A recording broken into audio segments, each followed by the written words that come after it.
Hello, ladies and gentlemen. I am the host of Independent Thought. My name is Desmond Price. No matter where you are in the world, I want to thank you for giving me a few minutes of your day to hear my thoughts. As always, we have a great show for you today. Now here are our topics.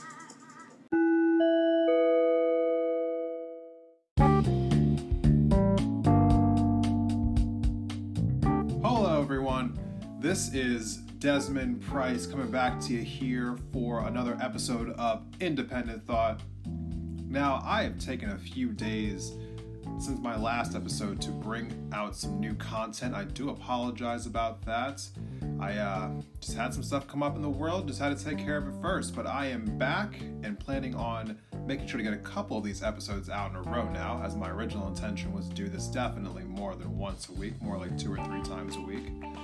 Our topic for today is Medicare for All. Now, this is a subject that is well within the scope of the current election. So many people are addressing it and talking about it. Mostly, Bernie Sanders and Elizabeth Warren have been at the forefront of this, and other candidates on the Democratic side have been kind of putting out ulterior plans, whether it was Beto's plan before, which was like Medicare for America, or Pete Buttigieg, who was saying Medicare for all who want it. And now I think Andrew Yang kind of found himself on a similar place along with Kamala Harris when she was still in the race. And Amy Klobuchar and Joe Biden have kind of stayed out of the fray, saying that they don't believe in it at all, saying that all they want to do is add a public option to the existing Obamacare. So no matter where you fell on that spectrum, the issue was all whether or not do we go with the progressive idea of Medicare for all, or do we do something differently? And if you're a Republican, you think everyone on the Democratic side is crazy, and so this subject doesn't really matter to you as much because they don't like any form of the healthcare situation that we have going at all. But let's talk about Medicare for all, because as I have sat here through this primary process, I have been astounded by Bernie Sanders' lack of ability to explain this the way it needs to be explained. Because while I understand where he's coming from, I feel as though he's not doing a good enough job explaining exactly what this is, and he doesn't do a good enough job deflecting the attacks that come at him about this legislation. Because as he said, he wrote the damn bill, but when he's presented with challenges to this bill, I feel as though he kind of just reverts to his talking points instead of addressing them head on. I feel like if he did, honestly, the people would be less confused about what exactly is Medicare for All. So as I sit here at home and I watch these different interviews with him, or whether it's him on the debate stage being attacked by Medicare for All, I'm just sitting there thinking to myself, Bernie, there's a better way to explain this. Like, I wish you would just go into a little bit more detail here. And so, since I now have a podcast, I'm going to go into a little bit more detail. So today, I'm going to tell you about what Medicare for All is, to my knowledge, from how well I understand it, what the objections are, and how I feel about those objections. So stick with me, and I'll be right back to start talking about Medicare for All.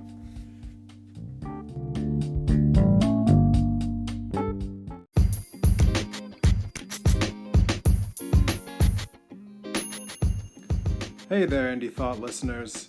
Just want to tell you today about one of our sponsors, and that sponsor is Anchor, the program that I'm using right now to create a podcast.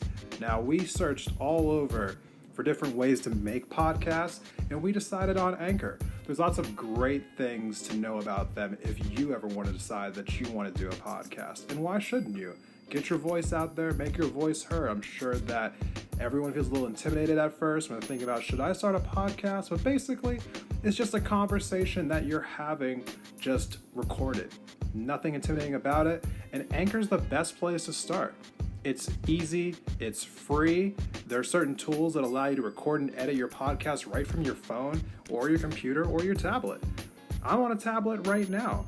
And Anchor will distribute your podcast to all the best places, including Spotify, Apple Podcasts, Stitcher, Overcast, a whole lot of them. You can make money from your podcast too, with no minimum listenership. It's everything you need in a one-stop shop. Definitely check out Anchor. Download the free Anchor app or go to anchor.fm to get started. Again, the app is free. You can download it to any phone or go to their website, anchor.fm.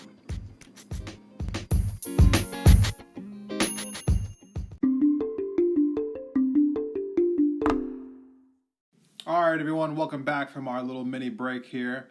So let's just dive right into it.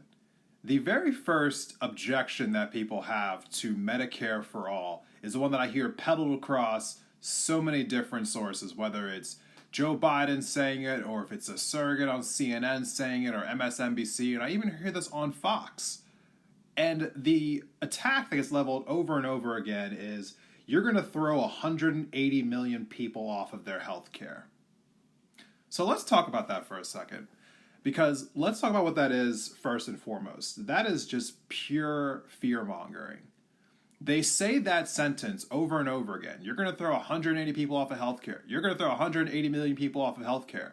And they say it over and over and over again. It kind of reminds me of like season 1 of House of Cards, where they kept just, like going on TV and calling that one guy, disorganized labor. And they felt like if they just said the exact same thing over and over again, they were going to create a narrative that had nothing to do with what was actually going on. So they say that because they want people to think that they're going to lose their health insurance. When the truth of the matter is that you're not losing anything. You're getting off of your old health insurance because it's being replaced by other health insurance. At no point are you not being covered by health insurance. You're just losing one set of coverage and you're getting a new set of coverage. So this idea of being perpetuated that you're going to throw 180 million people off of healthcare, and remember this next time that you hear this on TV, because you're going to hear it for the next 8 months straight, I guarantee it. That when they say that, that is nothing more than just an idea they're trying to put into people's heads to get them afraid of this legislation, because they want you to think that you're losing healthcare. But you're not losing healthcare, it's just being replaced with different healthcare, so do not fall victim to that set of fear-mongering. Now, the thing about Medicare for All is that you're replacing the coverage that you have currently with coverage that's all-inclusive, okay? So right now, when you go to the doctor and you have health insurance, your health insurance provider dictates what kind of coverage you can get and how much of it you can get, okay?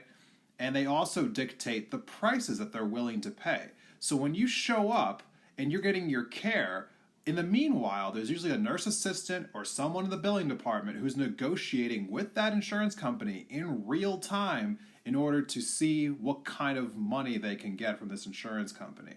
So the insurance company writes all the rules, basically, for your care. Now, with Medicare for all of that is gone because there is no middle person, okay? There's just the one entity, which is the federal government. They will act as the insurance company. So essentially, you won't have to worry about whether or not you're going to be able to get the care you need from this private business anymore. If the doctor says you need it, you will get the coverage. You will get whatever procedure you need. There's no more, well, the insurance company doesn't want to pay for it, so I guess you can't get this operation today. That's all gone.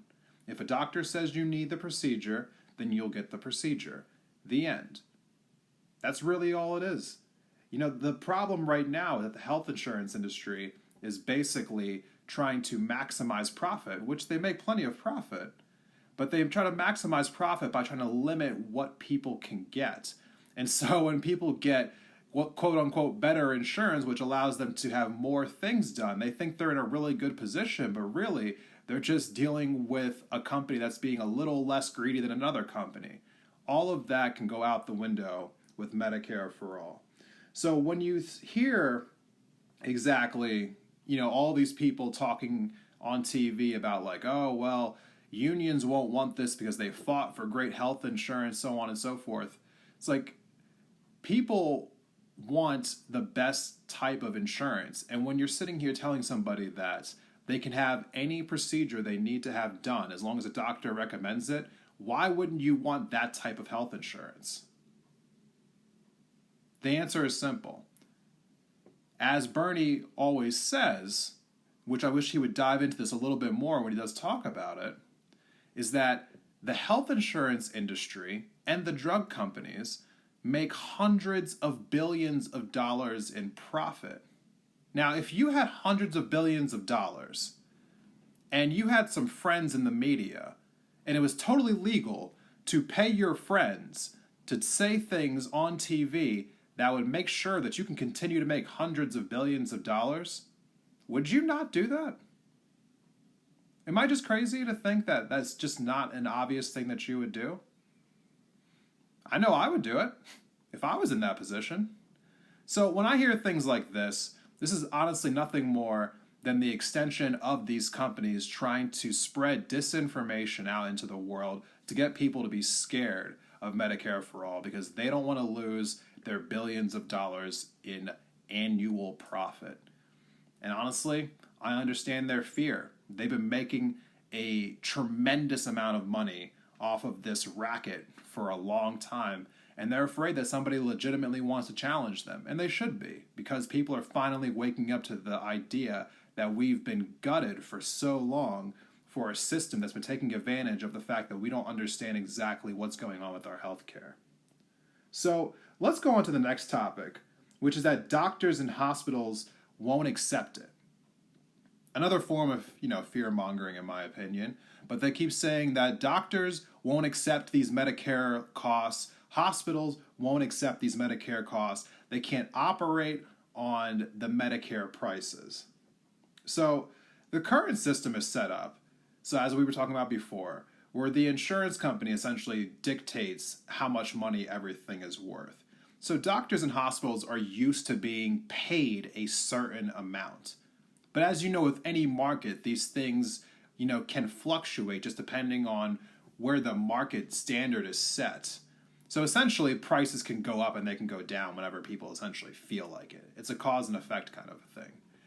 So as of right now, the doctors and hospitals are used to being paid a certain amount by the insurance companies because that's just how things have gone for the longest time. But there are plenty of doctors and hospitals that operate off of Medicare. What they're really trying to say to you is they don't want to accept less money.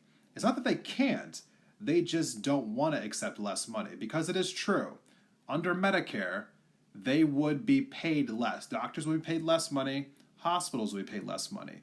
It's not that they can't operate under less money, they just don't want to accept less money. Now, some politicians have come out and said that doctors just won't accept it and that hospitals would have to shut down. And I'm here to tell you that they're lying. Because at the end of the day, what other choice do they have? Okay? We sit here and we require teachers and schools to accept the bare bones minimum of $30,000 a year, which are straight poverty wages, and we ask them to chip in their own money to make sure that kids can go to school and this, that, and the other. And we're completely fine with that, and Republicans will argue against giving these people raises. At the same time, we're trying to sit here and tell you that doctors just under no circumstances just cannot operate with less money than they have currently. It's a sham, okay? At the end of the day, they need to be in business because that's how they make money. Doctors, at the end of the day, they're not all altruistic people. They are there to make a living. And if they don't accept Medicare, then they don't have a job, because when you have Medicare for All as a system in your country, there is no other provider of funds. So if you decide that you don't want to take Medicare, then you have to leave the country to keep being a doctor. They don't really have a choice in the matter. So this idea that they won't accept it is kind of a ridiculous claim, because if they don't accept Medicare, then they just have to leave America. Not really a great idea for them, I would think. So the real final thing here is that when you hear people say that they don't want to accept Medicare, or that they won't accept Medicare, it's not that they won't, they just don't want to. Now, the third thing that's being leveled against Medicare for All is the proposed cost They say the cost is too high. You hear Joe Biden saying this a lot. He says, Bernie's plan will cost $32 trillion over the course of the next 10 years. Do you know how much money that is? Well, let's talk about that, because I don't think he's lying about that. I think the cost would be $32 trillion over the next 10 years. All the studies that we are saying right now are coming out and saying something similar. There are some fluctuations. Some think it might be a little bit more. Some people might think it might be a little bit less. But everyone thinks it'll cost in a similar fashion to that figure. That's a lot of money. There's no getting around that. But let's talk about the entire picture. What is the cost of the current system? Anyone have that figure? I happen to have seen a study on it, which is all you can base all this off of, because when they say that $32 trillion is the cost of Medicare for All, that's a study. So all we have right now are studies. So let's operate off studies. The study of the current system, since we already have it in place and we know what it's costing currently, we know that the cost going forward for the current system would be around $50 trillion. So it would be more. It would be more money. But they are banking on the fact that you won't go do your own research, which is a fair thing to assess, because most people won't go do their own research. As I spoke about in a previous episode, most people don't even like talking about politics at all. It's just not something that people regularly do. And so they'll hear something being said and they'll just accept it and run with it. But the fact of the matter is that the system as it currently stands is already going to be more expensive than Medicare for All. So let's talk about the fact that Medicare for All, let's talk about what exactly is being proposed here. How is it going to cost people money? So Bernie says that the system would be set up so that you would pay more in payroll taxes. So it'd come out of your check, the same way that Social Security does, or that, like income tax does. It'll come out of your check as an increased income tax. But the counter is that when you have Medicare for All, you don't have to pay any deductible. You don't have to pay any co-payments. There's no premiums. So his example that he gave was that depending on where you are in the tax bracket, some people aren't going to have to pay a tax at all. Others will have to pay a tax. However, when you compare it to what they're currently paying, it will be a net negative. So his example that he was giving was that if you're right now a family who pays essentially $12,000 a year in healthcare costs, and that's before you actually even go to the doctor. So he says when you factor in your premiums, you're paying $12,000 a year just in premiums. Now, if you decide to use your insurance, you still have to deal with a deductible that's at like $3,000. Then you have your co-pays and your co-insurance, and your healthcare costs for a year can be over upwards of $20,000 a year. Bernie's plan is saying that your payroll tax would be somewhere in the area of about $8,000 a year. So it's already $4,000 less than your $12,000 standard. And then after that, you have no deductible, no co-payments, no co-insurance, none of that. So as a net negative, Medicare for All already comes in as saving you money. So if anything, it's actually less taxes you're going to be paying. So when the media comes out and says that you're going to be raising people's taxes for this, in all honesty, it's actually kind of another form of misinformation, because in a way, you're going to be paying less in taxes for Medicare for All.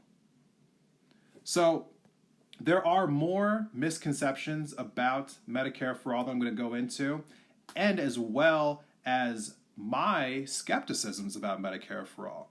Yes, you'd be surprised after all the things I just said about it that I actually have some kind of unfamiliarities with it and just a little skepticisms about it, but I'll tell you all about that after this break.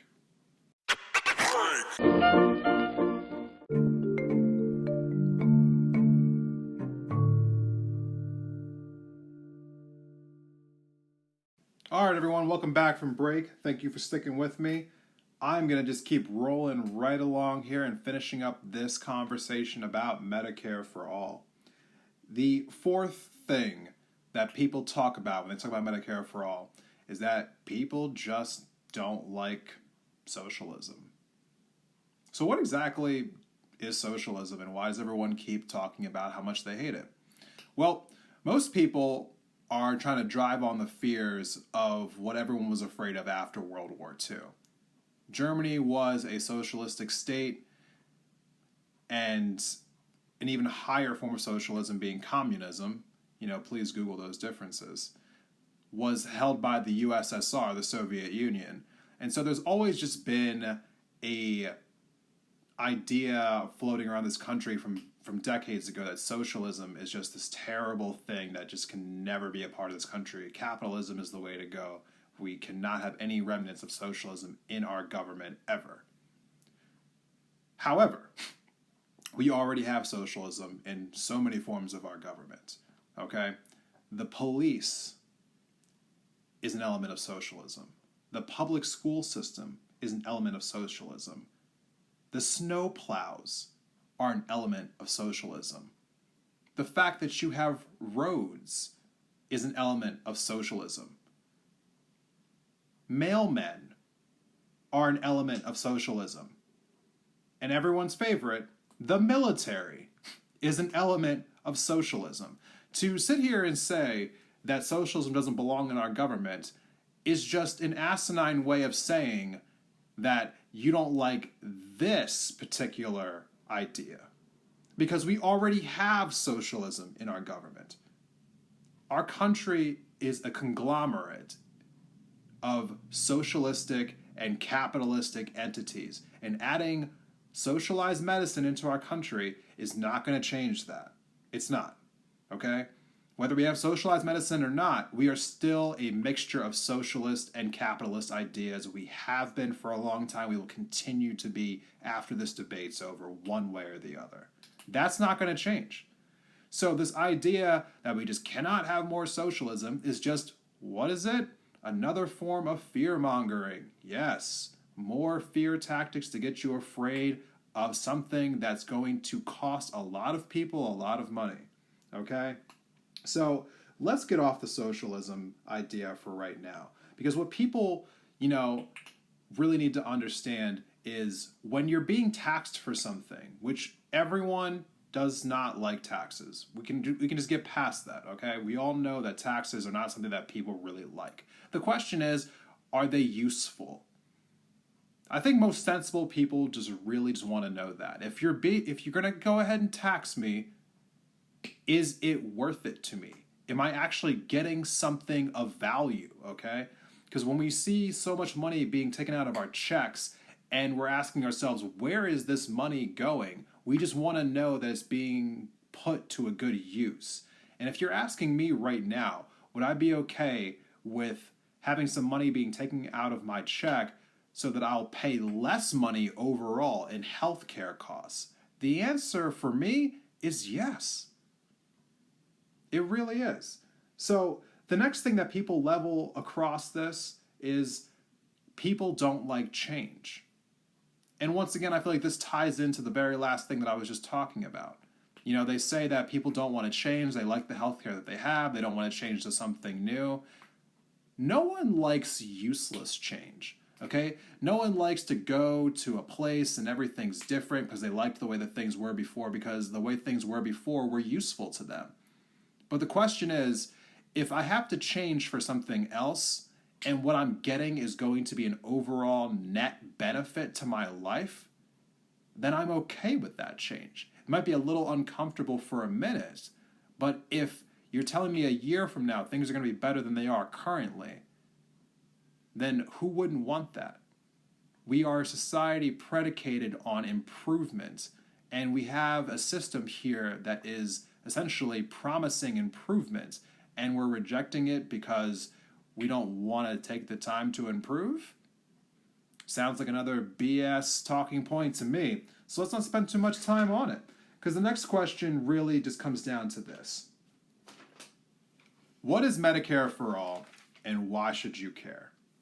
Medicare for All is a policy being proposed by several progressives on the Democratic side who want to essentially replace the current Obamacare system, which forces everyone to have health insurance, with a system that will be more affordable and all-inclusive. So as of right now, Medicare for All is being set up so that it actually, takes away all of the premiums, all of the deductibles, all of the co-payments, as well as Bernie continuously talks about the fact that it also provides for, eyeglasses for seniors, hearing aids, and it provides dental care for everyone.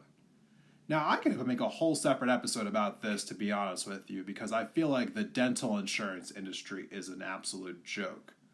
But I'm not going to get too far down that rabbit hole. So the idea that they've also added dental insurance into this is something that I feel as though is a really powerful and really underrated part of this legislation that I feel like should be touched on a lot more.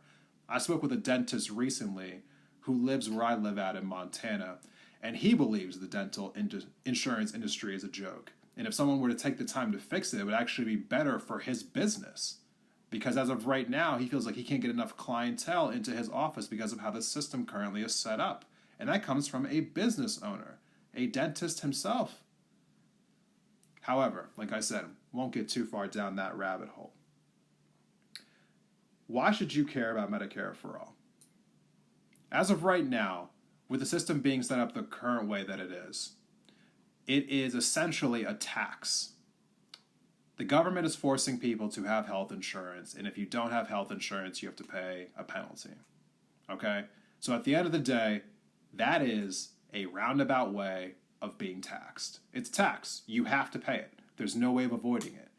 Literally, you have to have it unless you have some kind of religious exemption. Okay? So, the question is, do you want to pay less in taxes for a better coverage? I think most people would say yes. That's really what this breaks down to. That is the summary of this entire conversation. You're paying less in taxes for more inclusive coverage. That's what Medicare for All is. Now, for those of you out there who might, be thinking to yourself that you're just not entirely sure, just ask yourself this. What exactly do you have to lose? I mean, if someone's promising you that you're going to pay less money and you're going to have better coverage, and you don't have to deal with things like medical debt anymore, or medical bankruptcy, or your credit score being affected by medical bills you can't pay, or just acquiring someone else's medical debt when you get married to them, it just sounds like someone actually came along and actually wants to provide a better solution to the rest of us going forward. And we should all be really happy about that. However, this is the part of the program where I tell you about my skepticisms, because it can't all be peachy. And even though I've laid out this idea that Medicare for All is a great program, I do have my skepticisms about it.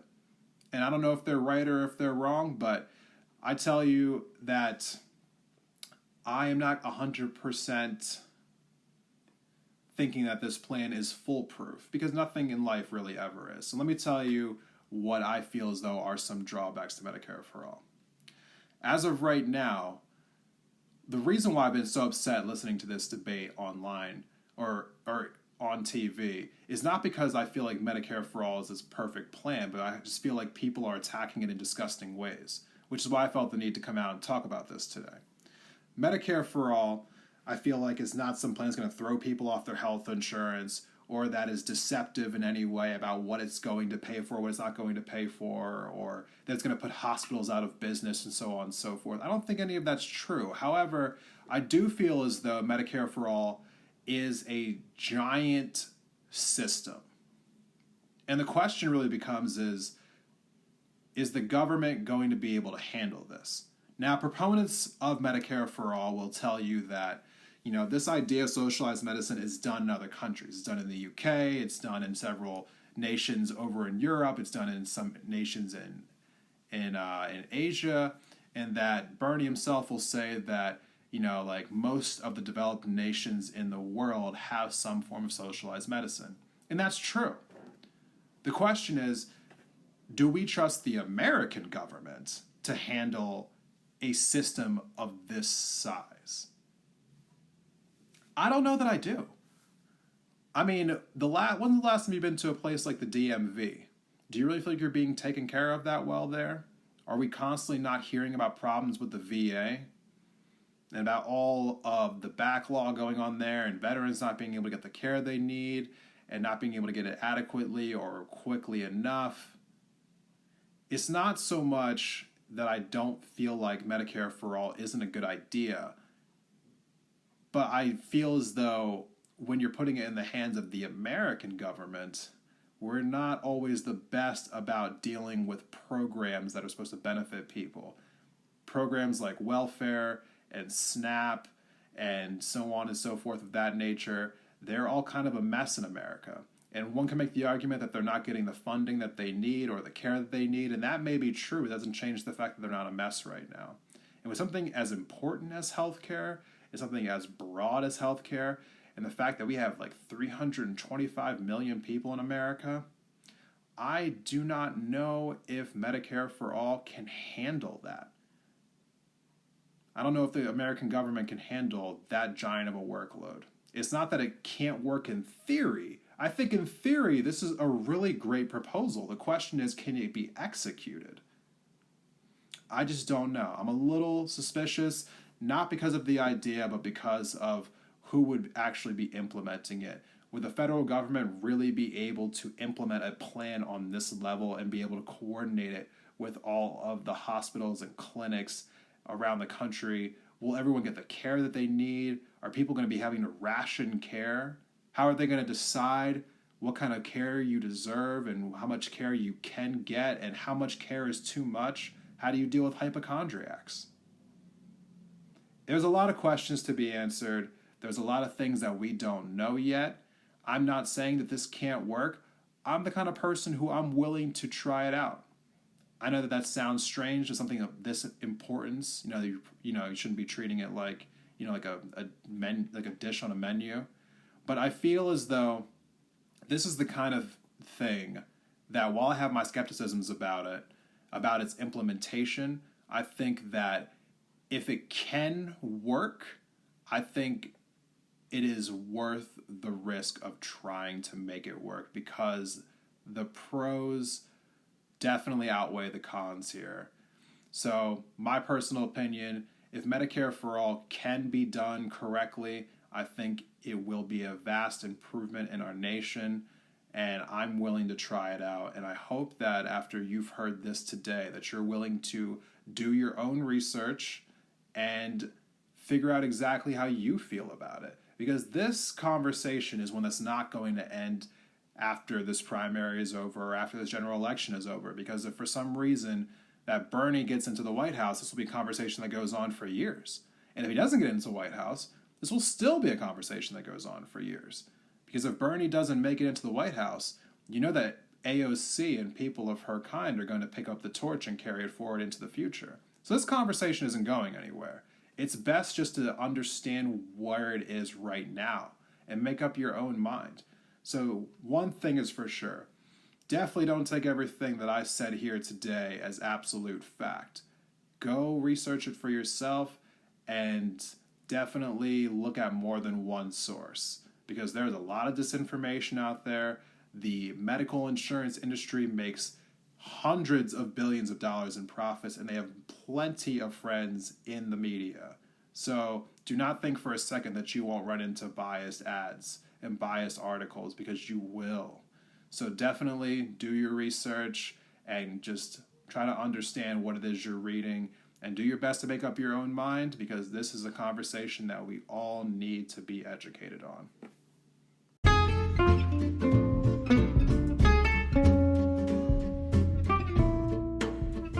All right, everyone, that is our show for today. I want to thank you all for checking out Indie Thought. Independent Thought is brought to you by your host, Desmond Price. You can follow us on Twitter at Independent Thought or at Indie, I-N-D-E, Thought.